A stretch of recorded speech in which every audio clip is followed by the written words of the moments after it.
warahmatullahi wabarakatuh. Perkenalkan, nama saya Rizka Maidinda dengan NIM 1986200656. Assalamualaikum warahmatullahi wabarakatuh. Perkenalkan, nama saya Gina Ika Putri dengan NPM 1986200633. Assalamualaikum warahmatullahi wabarakatuh. Perkenalkan, nama saya Nuria Safitri, NPM saya 1986200657. Nah, baik, untuk penjelasan presentasi kami, silakan kalian simak video selanjutnya. Pengertian observasi. Observasi atau pengamatan merupakan suatu teknik atau cara mengumpulkan data dengan melakukan pengamatan terhadap kegiatan yang sedang berlangsung. Margono 2010-158, observasi diartikan sebagai pengamatan dan pencatatan secara sistematik terhadap gejala yang tampak pada objek penelitian. Tujuan observasi. Tujuan observasi pembelajaran adalah untuk memperoleh informasi, data, dan rekaman hal-hal penting dalam pembelajaran yang dapat dijadikan bahan untuk masalah PTK. Hal-hal yang perlu diperhatikan dalam observasi. Yang pertama, memperhatikan fokus penelitian. Kegiatan apa yang harus diamati, baik yang umum maupun yang khusus. Kegiatan yang umum maksudnya yaitu segala sesuatu yang terjadi di dalam kelas harus diamati dan dikomentari serta dicatat dalam catatan lapangan. Sedangkan observasi kegiatan khusus maksudnya ialah observasi tersebut hanya memfokuskan pada kegiatan khusus yang terjadi di dalam kelas, seperti kegiatan tertentu atau praktik pembelajaran tertentu. Yang kedua, menentukan kriteria yang diamati dengan terlebih dahulu mendiskusikan ukuran-ukuran apa yang digunakan dalam pengamatan. Langkah-langkah observasi itu terbagi menjadi dua. Yang pertama yaitu pertemuan perencanaan. Dalam menyusun rencana observasi, perlu diadakan pertemuan bersama untuk menentukan urutan kegiatan observasi dan menyamakan persepsi antara dua observer atau pengamatan dan observi, yaitu yang diamati, mengenai fokus permasalahan yang akan diamati. Yang kedua, observasi kelas. Dalam fase ini, observasi mengamati proses pembelajaran dan mengumpulkan data mengenai segala sesuatu yang terjadi pada proses pembelajaran tersebut, baik yang terjadi pada siswa maupun situasi dalam kelas. Jenis-jenis observasi itu terbagi menjadi dua. Yang pertama yaitu observasi paristipan.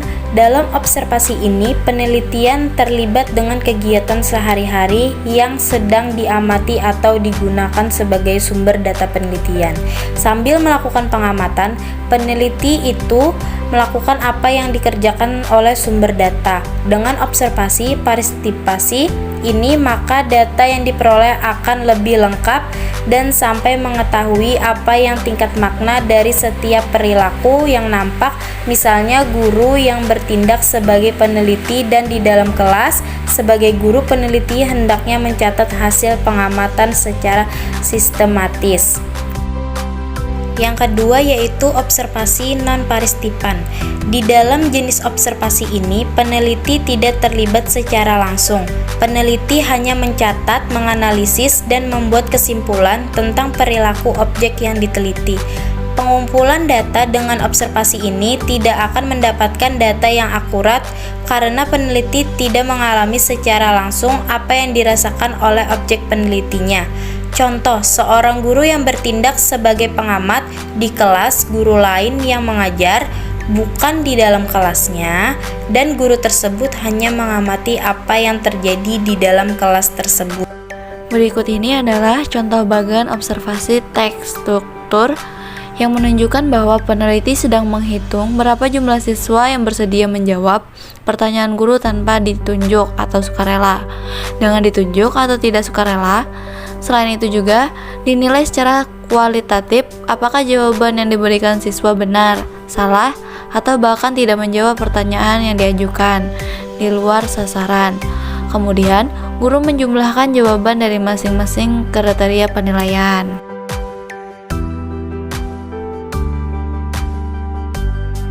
Observasi tidak terstruktur adalah observasi yang tidak dipersiapkan secara sistematis tentang apa yang akan diobservasi. Hal ini dilakukan karena peneliti tidak tahu pasti tentang apa yang akan diamati.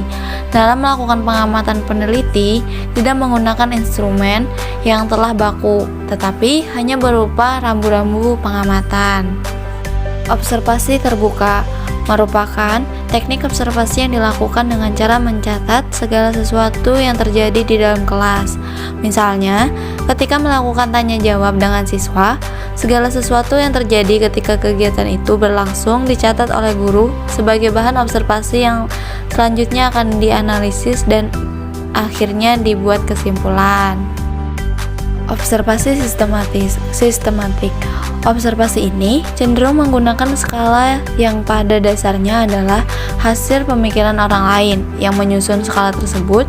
Selain itu, pengamatan dengan menggunakan skala akan sangat menekankan pada aspek penelitian kuantitatif yang akan mendahulukan perhitungan jumlah dibandingkan dengan kualitas analisisnya.